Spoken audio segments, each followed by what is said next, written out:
Have I had my first kiss? Don't feel pressure, don't do it. How do you ask a guy out? Hello guys, welcome back to another Miranda Monday. As you can tell, the vibes of this vlog look a little bit different from usual. Obviously, I'm in a car. In today's video, I'm going to be answering a lot of questions and basically just giving advice for a lot of girly related things. I'm going to be talking about how to navigate friendships, boy drama, how to deal with boys, the do's and don'ts of things that I've personally learned and experienced over the years. So yeah, if you have any other questions, let me know down below and I will answer those questions for you. Okay, let's get right into it. Question number one is starting high school hard? I have never moved any schools in my life, so I've been with the same people I've known since elementary, middle, and now high school. And in my opinion, high school isn't as hard as I thought it would be. I thought in middle school, like especially my 8th grade year, I remember the last speech they gave us on the last day of school, they basically told us, you guys are the big dogs, but when you go into high school, you're gonna be little puppies again, warning us about the upperclassmen and like things like that. But my experience in high school has been really good and it's been better than middle school for sure. So in my opinion, the coursework can be hard, math specifically, and AP classes if you take them, but every other course I've found is way easier. The teachers are nicer, people are nicer, it's way easier to meet people. I like it a lot more and I think it's pretty easy. The second question, by the way, all these questions were asked on my Instagram. I post them on my story. This is my Instagram here, so if you want to follow it, you can. How to make friends. So this one I have a lot of experience with because in middle school I wasn't completely social because of the COVID shutdown and everything. It really made things harder for me going into 6th grade, not really knowing anybody. And to be honest, I wasn't really social until freshman year and this year. Like I'm still kind of like shy, but I'm way more talkative with people. I like being friends. I'm still just like shy and it's kind of something that takes a while to get over. But making new friends, it's pretty hard if you don't have a connection to them. Like a lot of my friends that I made this year are because I have classes with them, because I do activities with them, or I have lunches, something like that. Like you don't really make friends with people you have nothing in common with, you know what I mean? Now that's not to say you can't keep your friends that you've had previous years. I have some friends that I have no classes with that I'm still very close with. It just really depends. You obviously have to put in effort, and I'm not gonna say don't be yourself, but definitely be a more outgoing version of yourself when you're trying to meet new people, because it's really hard to be yourself. I know, like for me, it's really hard to be myself around somebody that I just met. Honestly, to become friends with people, it's way easier just to be yourself like when you meet them, and I know that could be scary for some of you. Trust me, it's really worth it. The next question, really juicy one, guys. Have I had my first kiss? I'm 16 years old.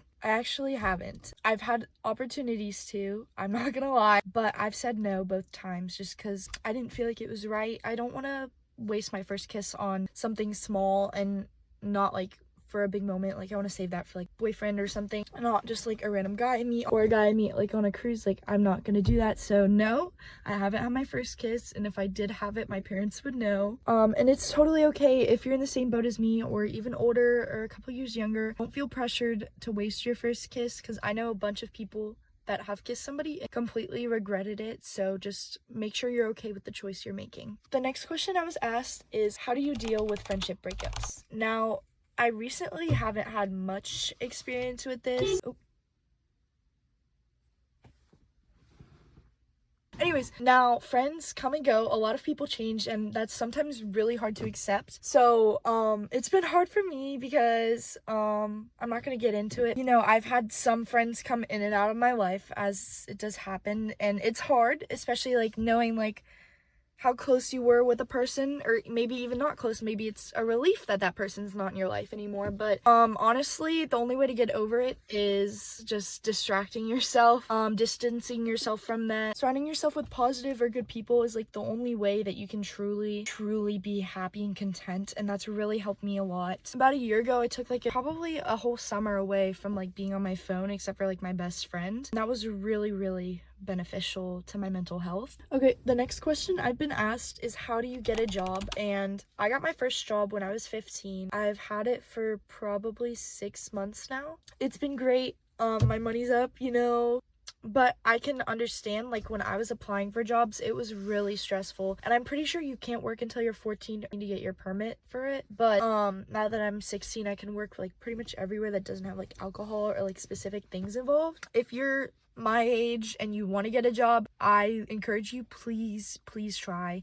It's really not that hard. You just have to go into places. I went in a bunch of places, ask them to talk to the managers or ask for an application to get a job, and I went to like 2 interviews and then I ended up getting the job at the second one. Just all you have to do is really put yourself out there. It isn't that hard, to be honest, especially like a lot of places need employees nowadays. So if you really want a job, I say go for it, and I say it's super worth it, and it doesn't take up that much of my time. Okay, the next question is how to deal with the stress of school. And like, let's be real, we've all been there. We've all had 2 tests in a day, a project due. Like, it's really hard to deal with it. The best way to like make sure you're good is actually putting in effort, and that's really hard for me.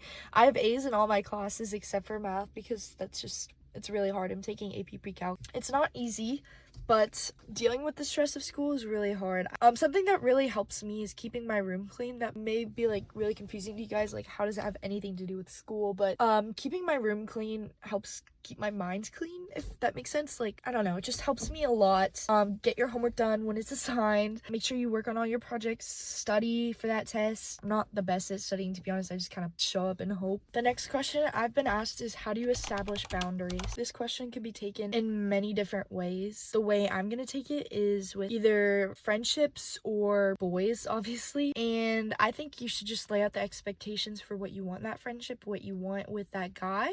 For example, like one of your friends is doing something or talking to you in a way you don't like being treated that way, make sure that is clear to them so that you don't have like an underground resentment, you know what I mean? Like where you're just mad at them or something. No, like make sure it's clear that you don't want to be treated that way, and if they don't respect that, that's obviously not a true friend or not a guy that really wants you. Obviously if you don't want to do like things with a guy, don't do it, but creating boundaries is really important. Like, I promise you, nothing is more important than you and the way you feel about yourself. Don't let anybody disrespect you. The next question is how do you ask a guy out? And honestly, just ask him. Like, don't beat around the bush, don't be like weird or whatever. I went out with this guy a couple times in like Hawaii, which is kind of random. It's a guy I met on my cruise, but I literally just had to ask. Like, I asked for his number, text, everything worked. So it's like, it's not that hard. I mean, yeah, guys will reject you, but it's better to be upfront about it and not just like keep playing games, you know what I mean? A guy wants you, he wants you. If he doesn't, he doesn't, and then you can be okay with that and move on and then find some other guy or something that does want you. The next question is how do I cheer myself up? So basically what I do to make myself happy are like things that make me happy. I'm a people person, but I also do like being by myself, so sometimes bed rotting and watching my favorite show is necessary. Something that always cheers me up is FaceTiming like with my best friend or my close friends. They can always like make me laugh. Another thing I really like is going on walks with my friends in the neighborhood. That really helps me, especially when I'm going through a rough time. Or just spending time with people and making sure I say okay, or watching like my favorite comfort YouTubers that make me laugh or make me happy, you know, happy inside. I think that's the main things that cheer me up when I'm upset or I'm having a bad day. The final question is what is an important lesson that I've learned? I have a lot. I've definitely got a lot, but honestly, if I'm gonna go on a deep level and say this, I mean, I could go very surface level and say, oh, well, don't cut your hair with craft scissors because that literally messed up my hair when I was in 6th grade. But no, on a deep level, I would just say don't put anyone else before yourself, before your mental health, before anything that has to do with your happiness. Don't do it. It's not gonna be worth it. It's probably gonna hurt you. So yeah, and just don't take things so seriously. Like, not to say like don't have emotions, because definitely